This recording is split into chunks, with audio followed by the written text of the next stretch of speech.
ನೀವು ನೋಡ್ತಾ ಇದ್ದೀರಾ ಸುವರ್ಣ. ಬದುಕಿನ ಭಾವಲಹರಿ ಅಮೃತವರ್ಷಿಣಿ, ಧರಣಿಗೆ ಜೀವಧಾರೆ ಅಮೃತವರ್ಷಿಣಿ. ಶಕುಂತಲ, ಇದೆಲ್ಲ ಇಷ್ಟು ಬೇಗ ಬಗೆಹರಿತ್ತಂತ ನಾನು ಅನ್ಕೊಂಡೇ ಇರಲಿಲ್ಲ. ದೊಡ್ಡ ಗಂಡಾಂತರದಿಂದ ಪಾರಾದ್ವಿ. ಆ ದೇವರಿಗೆ ಎಷ್ಟು ಕೃತಜ್ಞತೆ ಸಲ್ಲಿಸಿದ್ರು ಸಾಲದು. ಹೌದು ಶಾಂತಲ, ನಮ್ಮ ಅಮೃತನಿಗೆ ಮರುಜನ್ಮ ಸಿಕ್ಕಿದಂಗಾಯ್ತು. ಶಕುಂತಲ, ಅದಕ್ಕಿಂತ ಹೆಚ್ಚಾಗಿ ಆ ಮಗ್ದು ಹುಡುಗಿ ಸಾವಿಗೆ ನಮ್ಮ ಅಮೃತ ನ್ಯಾಯ ಕೊಡಿಸೋದಲ್ಲ, ಅದು ಮುಖ್ಯ. ಇಲ್ಲದೆ ಹೋಗಿದ್ದಿದ್ರೆ ನಾವು ಪಟ್ಟ ಶ್ರಮಕ್ಕೆ ಒದ್ದಾಟಕ್ಕೆ ಅರ್ಥನೇ ಇರ್ತೀವಿ ಅಲ್ವಾ? ಶ್ರೀಕಾಂತ್ ಇಲ್ಲಿ? ಶ್ರೀಕಾಂತ್, ಶ್ರೀಕಾಂತ್, ಬರ್ತಿದ್ದೀನಣ್ಣ. ನಾವೆಲ್ಲ ತಿಂಡಿ ತಿಂತದ್ದು ಏನೇ ಮಾಡ್ತಾ ಇದ್ದೀನಿ ನೀನು? ಪೇಪರ್ ಓದ್ತಾ ಇದ್ದೆ ಅಣ್ಣ. ಇಲ್ಲೋಣ, ನಮ್ಮ ಅಮೃತ ಸಾಹಸದ ಕತೆ ಫ್ರಂಟ್ ಪೇಜಲ್ಲಿ ಬಂದಿದೆ.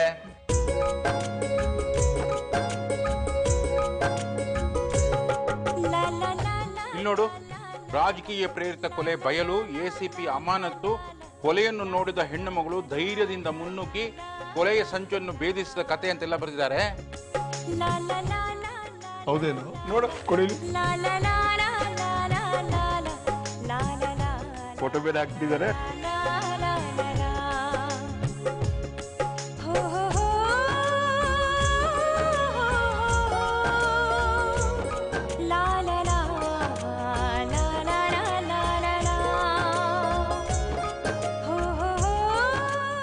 ರೀ, ಕೊಡ್ಲಿ, ನಾನು ನೋಡ್ತೀನಿ.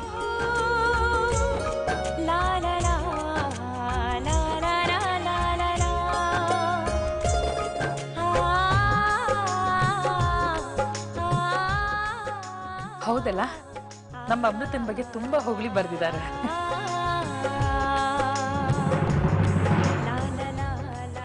ಕೊಡಿ.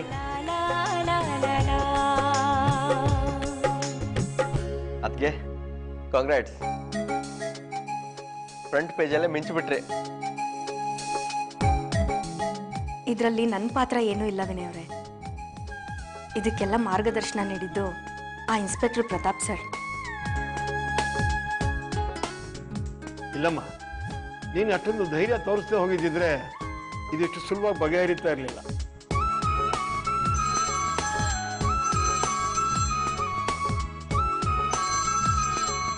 ಓ, ಅಣ್ಣನ ಫೋನ್. ಹಲೋ, ಹೇಳಣ್ಣ. ಅತ್ತಿಗೆನಾ? ಇಲ್ಲೇ ಇದ್ದಾರೆ, ಒಂದು ನಿಮಿಷ ಕೊಟ್ಟೆ. ಅತ್ತಿಗೆ, ಇಷ್ಟು ದಿವಸ ಅಣ್ಣನ ಹೇಗೋ ಯಾಮರ್ಸಿದೆ.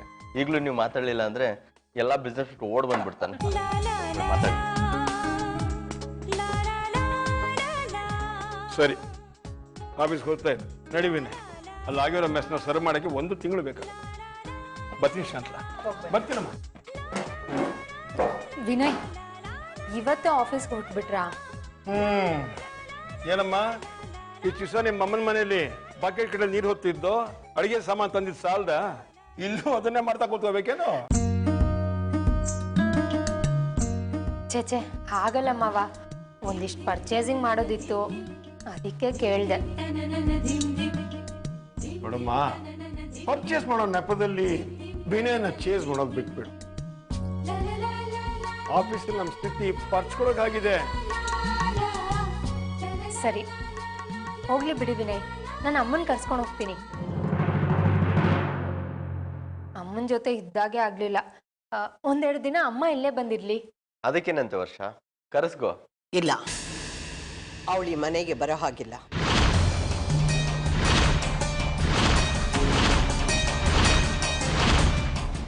ಯಾಕೆ ಶಕುಂತ, ಮತ್ತೆ ಅವ್ರ ಜೊತೆ ಸಂಬಂಧ ಕಟ್ಕೊಂಡಿದ್ದೀವ?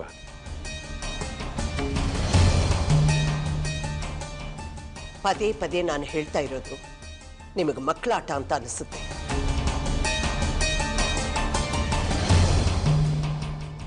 ನಾನು ಅವಳ ಸಂಬಂಧನ ಕಡ್ಕೊಳ್ಳೋದು 2-3 ದಿವಸದಲ್ಲೇ ಅವಳನ್ನ ಕ್ಷಮಿಸೋದು.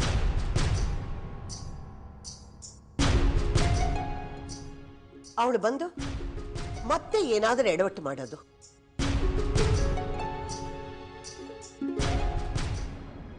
ಆದರೆ ಈ ಸಲ ಹಾಗಾಗಕ್ಕೆ ನಾನು ಬಿಡಲ್ಲ.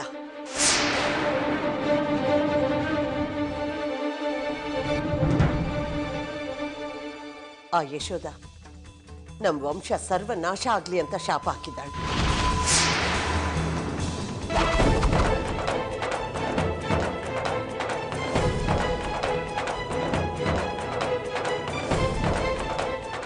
ಅಂಥವಳನ್ನ ಕರೆದು ಮತ್ತೆ ಸಂಬಂಧ ಇಟ್ಕೊಂಡ್ರೆ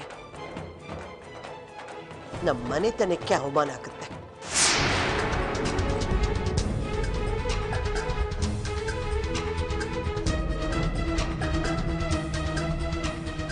ಅದಕ್ಕೆ ಈ ಸಾರಿ ಅವಳ ಸಂಬಂಧ ಕಡ್ಕೊಳ್ಳೋದಲ್ಲ, ಅವಳು ನಮ್ಮ ಪಾಲು ಇಲ್ವೇ ಇಲ್ಲ ಅಂತ ತೀರ್ಮಾನ ಮಾಡಿಬಿಟ್ಟಿದ್ದೀನಿ. ಅದನ್ನು ಅವಳಿಗೆ ಹೇಳು ಬಿಟ್ಟಿದ್ದೀನಿ.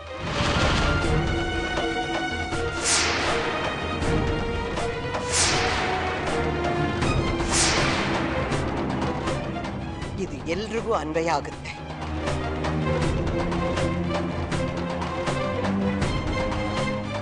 ಇದನ್ನ ಮೀರಿ ಯಾರಾದರೂ ಅವಳ ಜೊತೆಯಲ್ಲಿ ಸಂಬಂಧ ಇಟ್ಕೊಂಡ್ರೆ ನನ್ನ ಸಂಬಂಧ ಕಳ್ಕೋಬೇಕಾಗತ್ತೆ.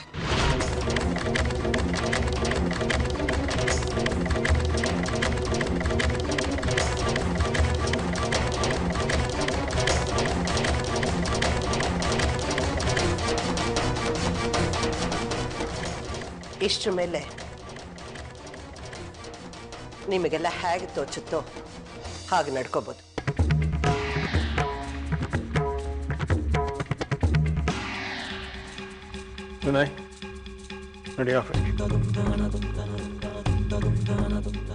ವರ್ಷ ನಾನು ಸಂಜೆ ಬೇಗ ಬರ್ತೀನಿ, ನಾವೇ ಪರ್ಚೇಸ್ಗೆ ಹೋಗೋಣ.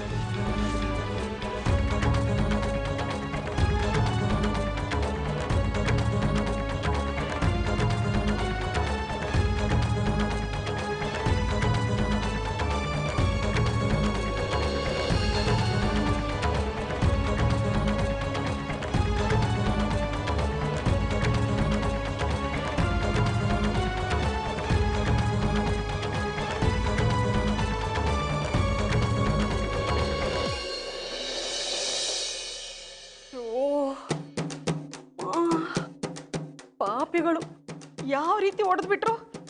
ಅಪ್ಪಾ, ಏನೋ ವೈಭವ ಅನ್ಭವಿಸೋಣ ಅಂತ ದೇಸಾಯಿ ಮನೆಗೆ ಹೋದ್ರೆ ಜನ್ಮ ಜನ್ಮಕ್ಕೂ ಜ್ಞಾಪಕ ಇಟ್ಕೊಳ್ಳೋ ಹಾಗೆ ಓದೆ ತಿಂದು ಬಂದಾಗಾಯ್ತು. ಚಿಕ್ಕಮ್ಮ, ತಿಂಡಿ ರೆಡಿನಾ? ಓ, ಯಾವ ತಿಂಡಿನೂ ಇಲ್ಲ, ತೀರ್ಥನೂ ಇಲ್ಲ. ಆ ರೌಡಿಗಳ ಕೈಯಲ್ಲಿ ಹೊಡಿಸ್ಕೊಂಡು ನನ್ನ ಮೈ ಕೈ ಎಲ್ಲ ನುಜ್ಜು ಗಿಜ್ಜು ಆಗೋಗಿದೆ. ನನ್ನ ಕೈಯಲ್ಲಿ ಏನು ಮಾಡೋಕ್ಕಾಗಿಲ್ಲ. ಕೋಮಲ್, ಕೋಮಲ್. ನಾನಿಲ್ಲಿ ರೌಡಿಗಳ ಕೈಯಲ್ಲಿ ಹೊಡಿಸ್ಕೊಂಡು ಸಾಯ್ತಾ ಬಿದ್ದಿದ್ರು ಈ ಕೋಮಲ್ಗೆ ನನ್ನ ಮೇಲೆ ಕರುಣೆನೇ ಇಲ್ಲ. ಕೋಮಲ್, ಕೋಮಲ್. ಏನಾಯ್ತು? ಯಾಕೆ ಕಿರ್ಚ್ಕೋತಾ ಇದ್ದೀರಾ? ತಿನ್ನಕ್ಕೆ ತಿಂಡಿ ಗಿಂಡಿ ಮಾಡಿದ್ಯೋ ಹೇಗೆ? ನಾನು ತಿಂಡಿ ಮಾಡಿದ್ರೆ ತಿನ್ಬೇಕಾದವ್ರೆ ತಿನ್ನಲ್ಲ. ನಿಮ್ಗೋಸ್ಕರ ನಾನ್ಯಾಕೆ ಮಾಡ್ಲಿ?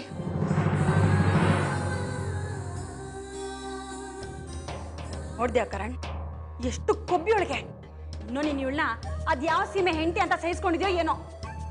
ಅದು ಬಿಡಿ ಚಿಕ್ಕಮ್ಮ, ನಾನು ಹೋಗಿ ತಿಂಡಿ ತರ್ತೀನಿ.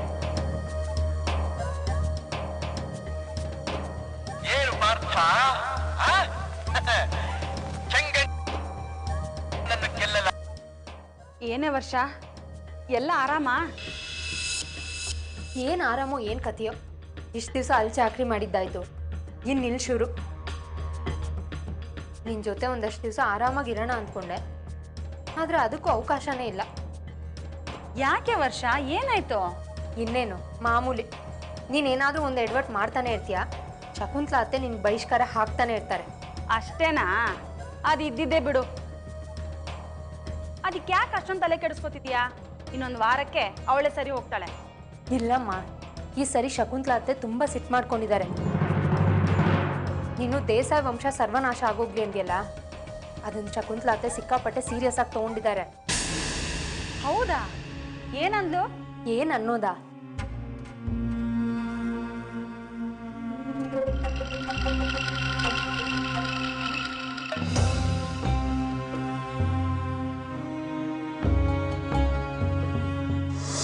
ಅಂಥವಳನ್ನ ಕರೆದು ಮತ್ತೆ ಸಂಬಂಧ ಇಟ್ಕೊಂಡ್ರೆ ನಮ್ಮ ಮನೆತನಕ್ಕೆ ಅವಮಾನ ಆಗುತ್ತೆ.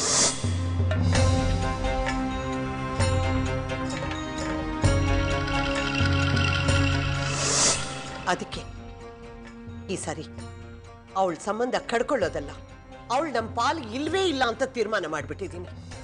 ಅದನ್ನು ಅವಳಿಗೆ ಹೇಳಿಬಿಟ್ಟಿದ್ದೀನಿ.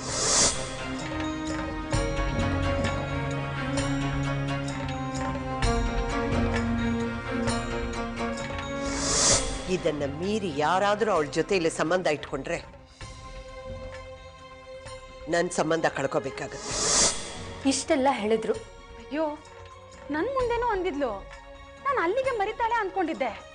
ಇದನ್ನ ಇಷ್ಟು ಸಾಧಿಸ್ತಾಳೆ ಅಂತ ನಾನು ಅಂದ್ಕೊಂಡಿರ್ಲಿಲ್ಲ. ನೀನು ಸುಮ್ಮನೆ ಇರಲ್ಲ, ನಿನ್ ನಾಲ್ಗೆಗೂ ಹಿಡ್ತಾ ಇರಲ್ಲ. ದೇಸಾಯಿ ವಂಶ ಸರ್ವನಾಶ ಆಗೋಗ್ಲಿ ಅಂತ ಶಾಪ ಹಾಕಿದ್ರೆ ಸುಮ್ಮನೆ ಇರ್ತಾರಾ? ಒಟ್ನಲ್ಲಿ ಈ ಸರಿ ದೇಸಾಯಿ ಮನೆ ಬಾಗ್ಲು ನಿನ್ ಪಾಲ್ಗೆ ಪೂರ್ತಿ ಮುಚ್ಚೋಯ್ತು ಅನ್ಸುತ್ತೆ. ಇದರಿಂದ ನಿಂಗೆ ಮುಕ್ತಿನೇ ಇಲ್ಲ. ನಿನ್ನಿಂದ ನಾವೆಲ್ಲ ಅಲ್ಲಿಗೆ ಬಂದು ಹೋಗೋ ಹಾಗೂ ಇಲ್ಲ. ಛೇ, ಎಂತ ಎಡ್ವರ್ಟ್ ಕೆಲಸ ಮಾಡ್ಬಿಟ್ಟಿಯಮ್ಮ ನೀನು. ಆ ಶಕುಂತಲಾ ದೇವಿ ಅದೆಷ್ಟು ದಿವಸ ಈ ದರ್ಬಾರ್ ನಡೆಸ್ತಾಳೋ ನಾನು ನೋಡ್ತೀನಿ. ಸದ್ಯದಲ್ಲೇ ಅವಳ ಮಗಳಿಗೆ ಇದೇ ತರ ಬಹಿಷ್ಕಾರ ಹಾಕಿ ತವ್ರ ಮನೆಗೆ ಓಡಿಸ್ತೀನಿ. ಆಗ ಗೊತ್ತಾಗತ್ತ ಅವಳಿಗೆ ನಿನ್ ಸಂಕಟ ಏನು ಅಂತ. ಇಡು ಫೋನು.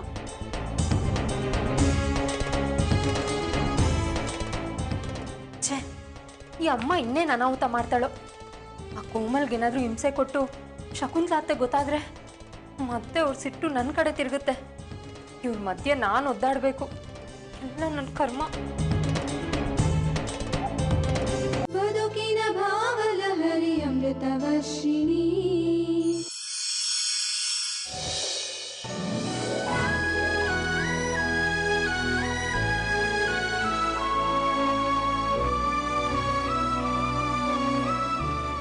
ಅಮೃತ, ಅಮೃತ,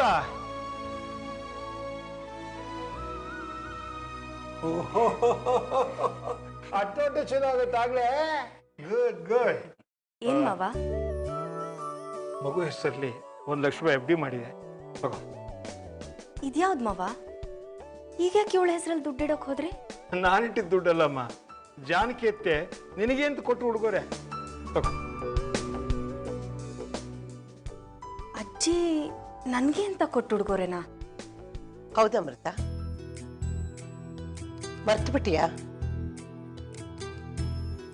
ನಿನ್ನ ಸೀಮಂತದ ಸಮಯದಲ್ಲಿ 1,01,000 ರೂಪಾಯಿನ ಅಮ್ಮ ನಿನಗೆ ಉಡುಗೊರೆಯಾಗಿ ಕಳಿಸ್ಕೊಟ್ಟಿದ್ರು. ಆಗ ನೀನು 1 ರೂಪಾಯಿನ ಮಾತ್ರ ಸರಿಗೆಗೆ ಕಟ್ಕೊಂಡು ಬಾಕಿ ದುಡ್ಡನ್ನ ಬೇಡ ಅಂತ ಹೇಳಿದ್ದೆ. ಹೌದು ಅತ್ತೆ, ಅವ್ರ ಆಶೀರ್ವಾದ ಮಾಡಿಕೊಟ್ಟ 1 ರೂಪಾಯಿಂದಾನೆ ಮತ್ತೆ ನನಗೆ ನಿಮ್ಮೆಲ್ಲರ ಸಂಪರ್ಕ ಸಿಕ್ಕಿದ್ದು.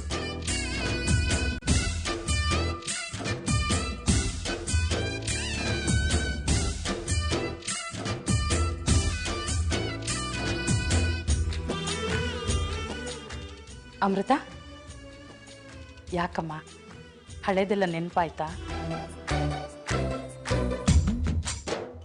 ಅವತ್ತು ಅವ್ರು ನನಗೆ ಬಳೆ ತೊಡಿಸ್ತೀನಿ ಅಂತ ಹೇಳ್ಬಿಟ್ಟು ಹೋಗಿದ್ರು. ಆದ್ರೆ ಅವ್ರು ಬರಲೇ ಇಲ್ಲ.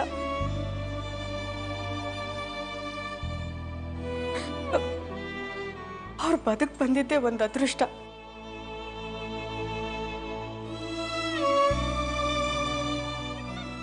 ಸೀಮಂತ ಅಂದ ತಕ್ಷಣ ನನ್ಗದೇ ನೆನಪಾಗುತ್ತೆ ಅತ್ತೆ. ಹೋಗ್ಲಿ ಬಿಡು, ಎಲ್ಲ ಒಳ್ಳೇದಾಯ್ತಲ್ಲ. ಈಗ ಯಾಕೆ ಹಳೆಯದನ್ನ ನೆನೆಸ್ಕೊಂಡು ಕಣ್ಣೀರಾಗ್ತೀಯ? ಶಕುಂತಲಾ, ಸೀಮಂತ ಅಂದಿದ್ದು ನೆನಪಾಯ್ತು. ವರ್ಷನ್ಗೂ 6 ತಿಂಗಳು ತುಂಬತಲ್ಲ. ಅವಳಿಗೂ ಸೀಮಂತ ಮಾಡೋದು ಬೇಡ್ವಾ?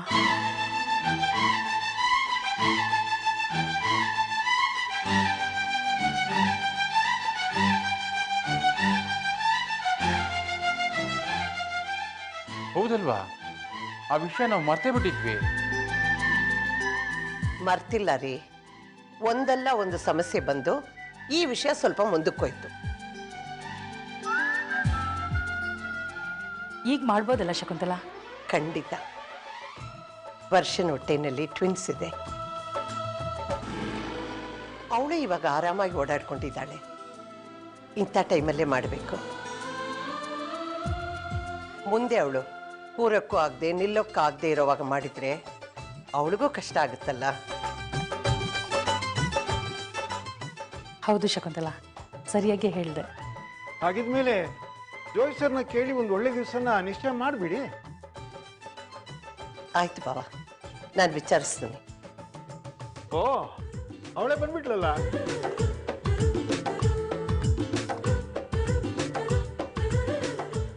ಮೆಲ್ಗೆ ಮೆಲ್ಗೆ. ಏನಮ್ಮ ವರ್ಷ, ಗಣಿತ ವಾಕಿಂಗ್ ಹೋದಿಲ್ಲ, ಖುಷಿ ಆಯ್ತಾ? ಮಾವ, ಅಕ್ಕನ ಮುಖ ನೋಡಿದ್ರೆ ಗೊತ್ತಾಗಲ್ವಾ ಎಷ್ಟು ಖುಷಿಯಾಗಿದ್ದಾಳೆ ಅಂತ? ಅಲ್ವಾ ಮತ್ತೆ? ಈಗ ನಾವು ಹೇಳೋ ವಿಷಯ ಕೇಳಿದ್ರೆ ಇನ್ನೂ ಖುಷಿ ಆಗ್ತಾಳೆ ಅಲ್ವಾ ವರ್ಷ? ಇಷ್ಟರಲ್ಲೇ ನಿನಗೆ ಸೀಮಂತ ಮಾಡೋಣ ಅನ್ಕೊಂಡಿದ್ದೀವಿ.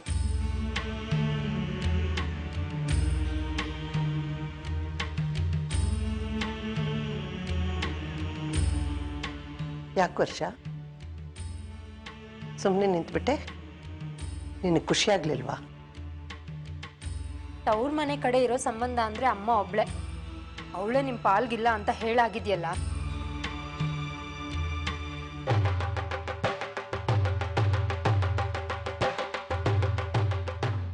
ಅಮ್ಮ ಇಲ್ದಿರೋ ಯಾವ ಸಂಭ್ರಮ ಸಡಗರನೂ ನಂಗೆ ಬೇಡ.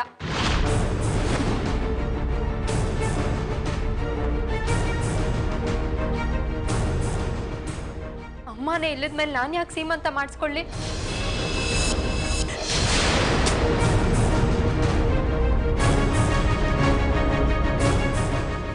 ನನಗೆ ಯಾವ ಸೀಮಂತನೂ ಬೇಡ.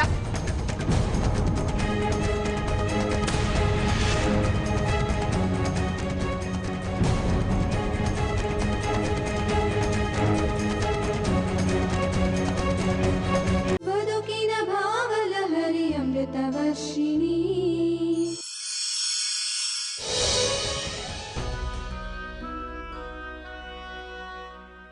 ಸೀಮಂತ ಅಂತೆ ಸೀಮಂತ. ಯಾರಿಗೆ ಬೇಕಾಗಿದೆ ಈ ಸೀಮಂತ?